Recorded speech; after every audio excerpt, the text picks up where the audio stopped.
Welcome to Cartoonist Kayfabe. My name is Jim Rugg. I'm Ed Piscor. I'm so excited that I almost didn't introduce myself and dove right in. But before we do jump into Fist of the North Star, tell us what's new.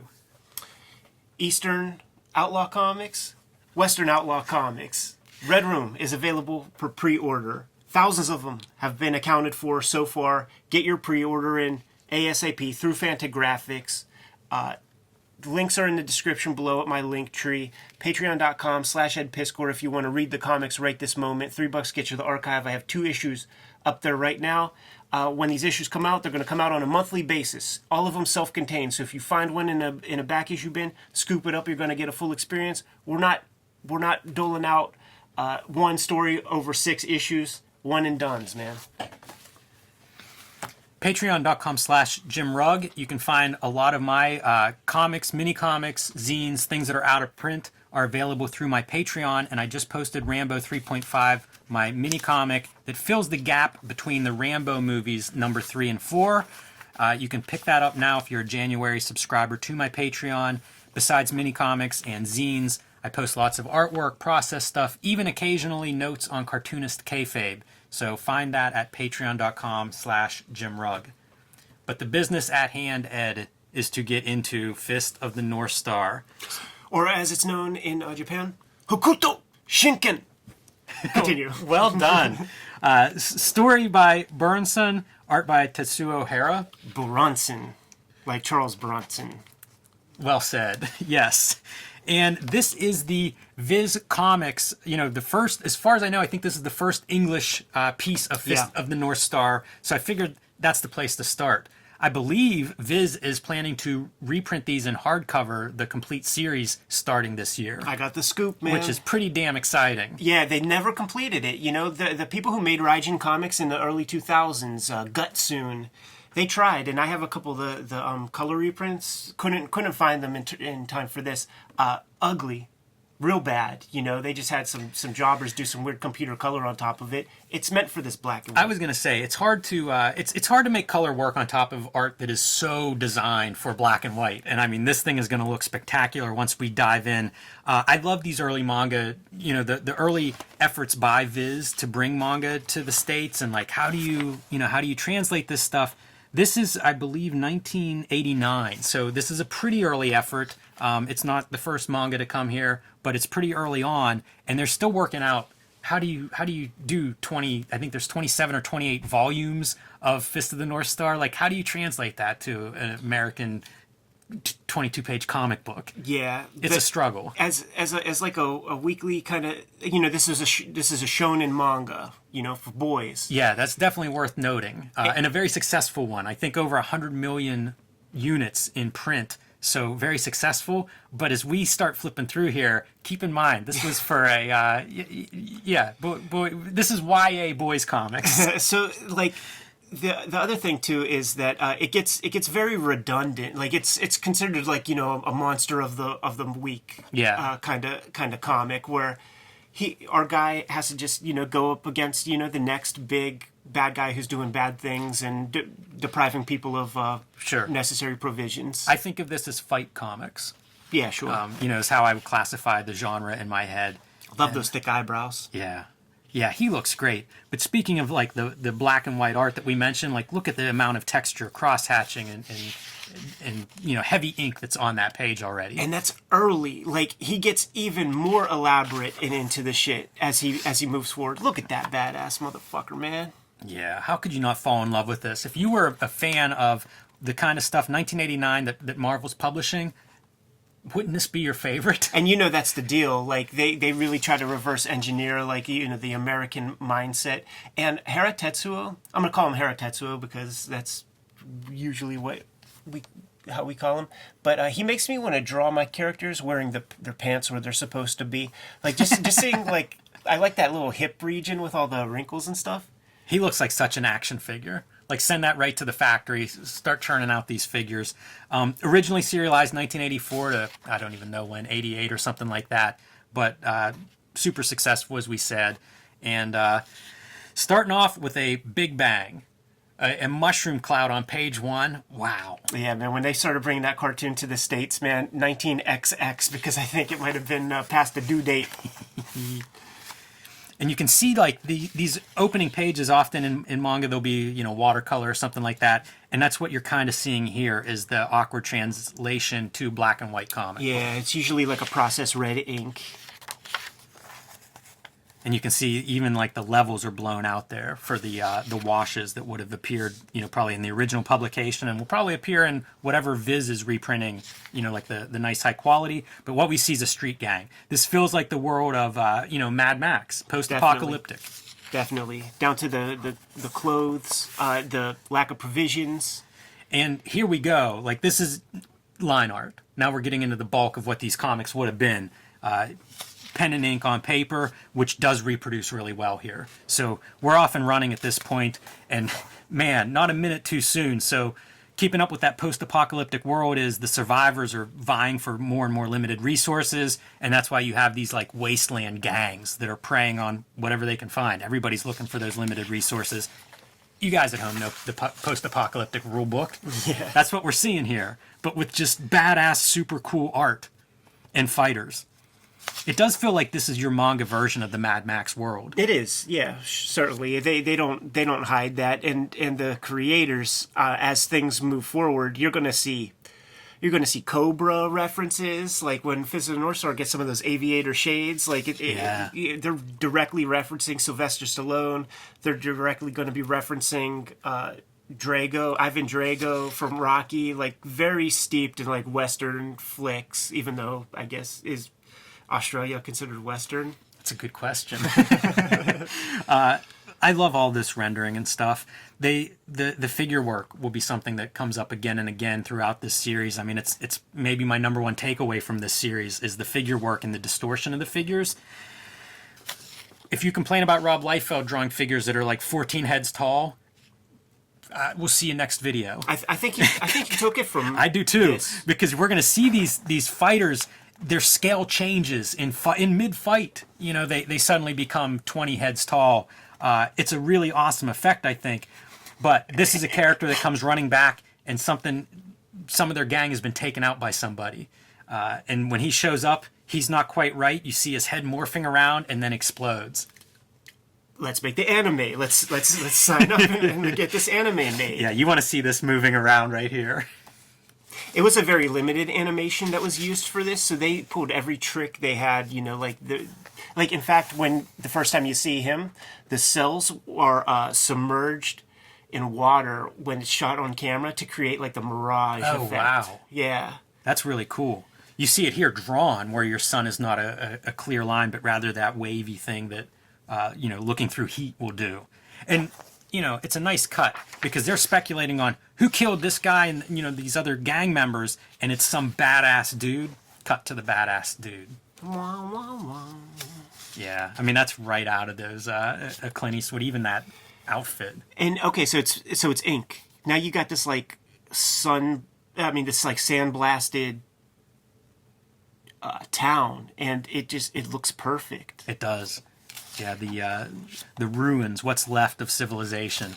Even the towns that are still occupied are just shadows of their former self.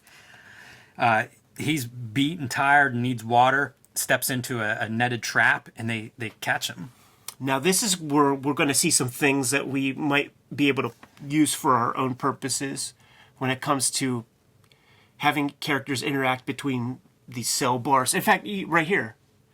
The Japanese will do this. You see it in manga a lot, like in Raiichi Ikegami's work. Sometimes when he has characters who are just even wearing glasses, where when he wants to sell an emotion, like the glasses will stop up here and down there, and like everything in between, the full eye will not be obstructed from our view. And this is dope, like it reads. You've never seen this done before. This is like an invention that we're looking at right there. And you're going to see many examples. Yeah, I was going to say, keep going. It's something that stood out to me whenever I was looking at this, this week. It's such an unusual effect. Yeah, but you see a version of this in a lot of Japanese comics. Yeah, here's another example of it. And this is the not a guard, but somebody that tends to the prisoners, Yeah. brings them the water that they need, for example. Yeah, it's so funny because like every translation you read, their names are different. So I think her name might be Lynn in this one. Yeah, I'm not sure. We don't get tons of names being thrown around, but Lynn doesn't sound wrong. The little boy's name would be Bat from the versions that I've read. Yeah. So a couple of dynamics are being laid out here. Is our hero stands up for her, builds a kind of a friendship, a bond, and then when he discovers that she can't speak, he does some of his Deus Ex Machina, because that is what Hokuto Shinken is, man. Like at any point, man, you need to open a jar. I'm gonna hit you with a couple of things. You're gonna be able to open that jar.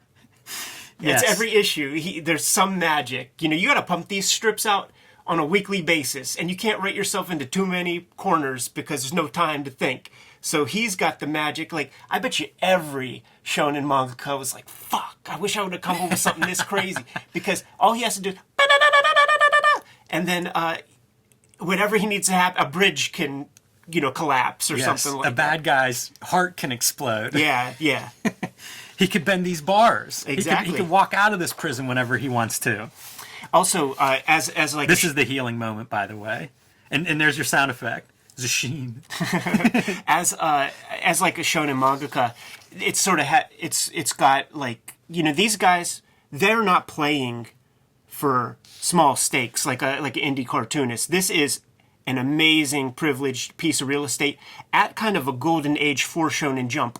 My homeboy picked up a couple issues of Shonen Jump because he's a big Fist of the North Star fan, and it's batted up next to Dragon Ball, Kinnikuman, City Hunter. Earlier than that, Dr. Slump, Wow. Some of the biggest titles to ever come from. So it's like, if you don't have success, they boot you out of there. And so like, you got the big character that boys can aspire to be. You got the boy character that the boys can identify with. You got maybe like a cute girl character that might be like, little Sally in class that you have a crush on. There's his face coming through the bar again. Yeah. So it's like, all that's built in here because they have to think big. You can't. There's no room for masturbatory comic book making here. Yeah, no doubt about it. One of the biggest difference I've learned between Japanese comics publishing and American is that, like, cutthroat, man. Yeah. If you don't perform, you're out. There's a bunch of the bar breaking, so I did want to point that out before we pass this sequence, because even here, like, the whole wall of the prison bars go away as we go into the prison cell. So, yeah, that's a strange, it's a strange piece of business. But here we go. We see the marks on his chest, and that reveals something to all of us, right? Hokuto Shinken. The North Star, man. Death. And speaking of death, perfect segue, because guess what? This gang is coming in on the town. Take a look at this, people. We are looking at more than a dozen bikes, all drawn in a different perspective. None even flipped. So, like, not one drawn here and then flip it on a light box and draw another. All different angles. It's ridiculous. Yeah, and we always say, get the wheels off the ground to show some motion. Get the wheels off of 20 bikes. And it is like a thundercloud coming to town, man. It's a storm of these post-apocalyptic biker fighters. So you see this shit, but guess what, Haratetsuo? You're going to have to draw another 20 pages next week. Wait a minute, Ed. You're telling me this isn't the whole monthly gig? This is the cover art? Yeah, it's really cool, and they look like the Road Warriors. Not just the movie Mad Max Road Warrior, which they kind of resemble, but also the Road Warriors, the baddest ass tag team ever. They have the big shoulder pads, the big muscles, cool haircuts, mohawks, yeah, all of it, face marks. Yeah. How doesn't a 12-year-old boy love this? Oh yeah, totally. I mean, this for a long time. This was my favorite anime. It's for practically sure, a formula for just targeting what's the most popular stuff. Here you go. And here we go with Ken just tearing down. Nothing to it. Time to go to. They need my help. Little Lynn needs my help. So. And the beauty of it too is that she dropped the key. Like, they can just roll out, but he's so pissed off that he has to just, like, get a little of that nervous energy out of there. He's getting psyched. This is one of the weird places where the head through the bars is a little bit strange. It almost looks like he's stuck his head through that space. Looks like it would fit, but he's got to still pry the bars open with his hands. Yeah, it just went to, like, Junji Ito territory there. So badass once the action is starting, man. This is where this comic really sings and comes to life. Oh boy. They should have let him out before they confronted these bikers, because several of them didn't make it through, and now the little jail girl is in danger. Look at that illustration. I was going to say, like, it's so tough. This is that example of the scale that we talked about at the beginning of the show that I think Rob Liefeld did pull from. You know, I think he was seeing this stuff, and it's super energetic and exciting, but these characters, scale-wise, just bounce around. Like, I mean, they're giants in some panels, and this is a good example of it. She's, you know, her head's the size of his thumb. His body proportions of Kenshiro are something that I think Rob Liefeld definitely pulled. You know, 3 heads tall chest and then 15 heads tall legs. Yeah, I think so too. And I think it works really well. I do too. I love it in this art. Fashion illustration works that way, super long legs. Yeah, absolutely.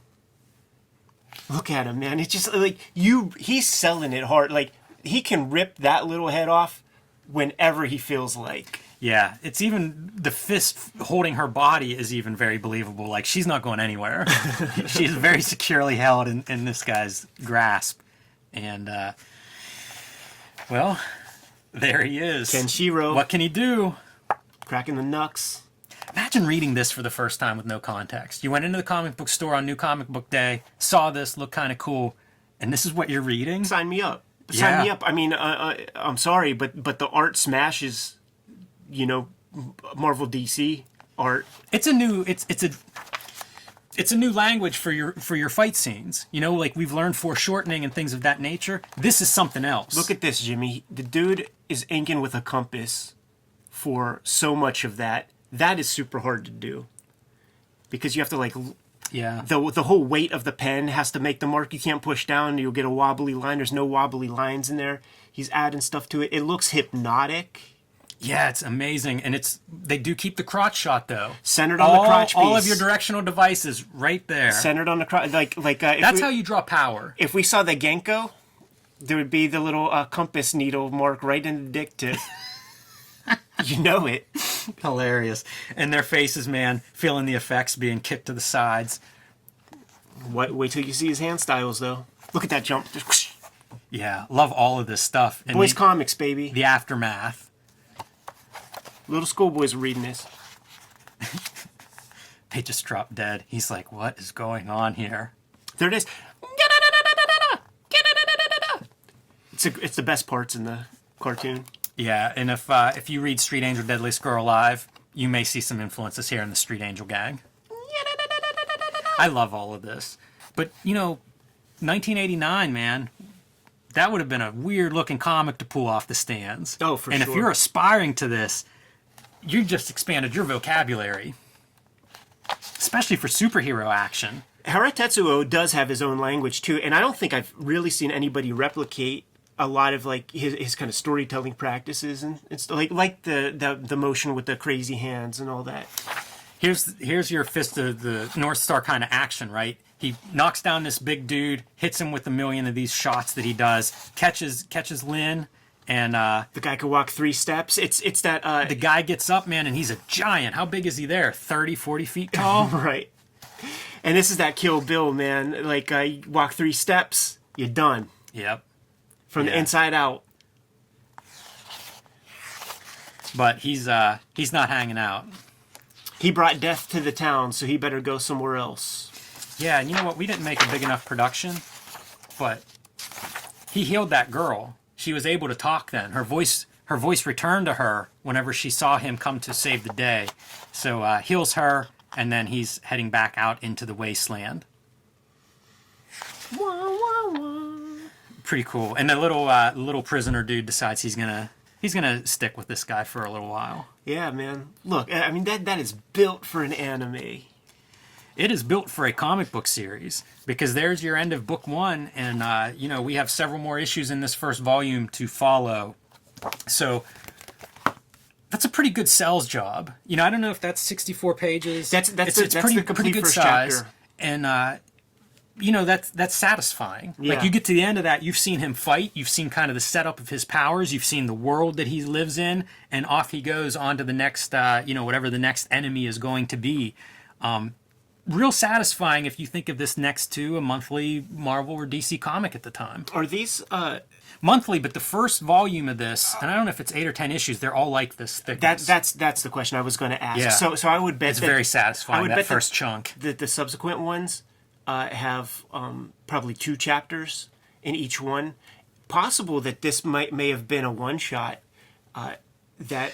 No, the other ones follow exact same layout and everything. No. I'm talking about when it was in Shonen Jump. And when it was first released, like, all right, here's like one story. Because the initial chapters would be bigger, but this is pretty substantial. This is one-shot size for like for a manga that would show up in Shonen Jump or something.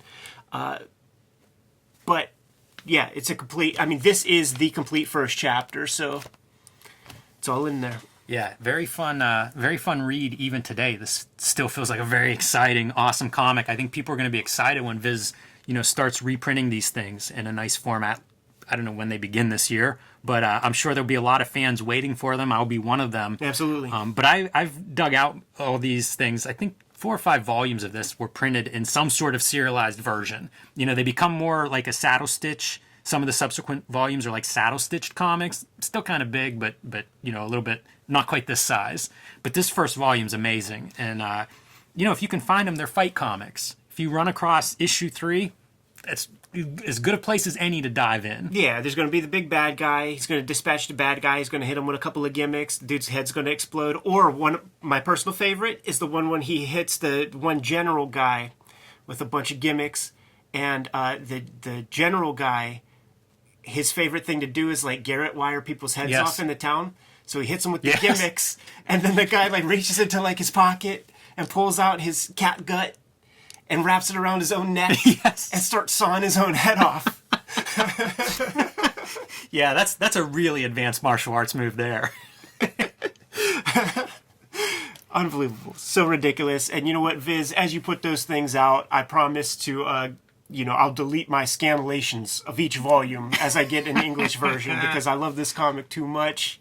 And I got to have it. I've been wanting it on paper, so if that's going to be possible. It always surprises me that like stuff like this starts and somehow loses momentum. You know, that it hasn't all come out already in English is weird to me because it seems like there should be a bunch of rabid fans for this. It just never connected like Dragon Ball. Yeah. Well, hopefully it'll find some people.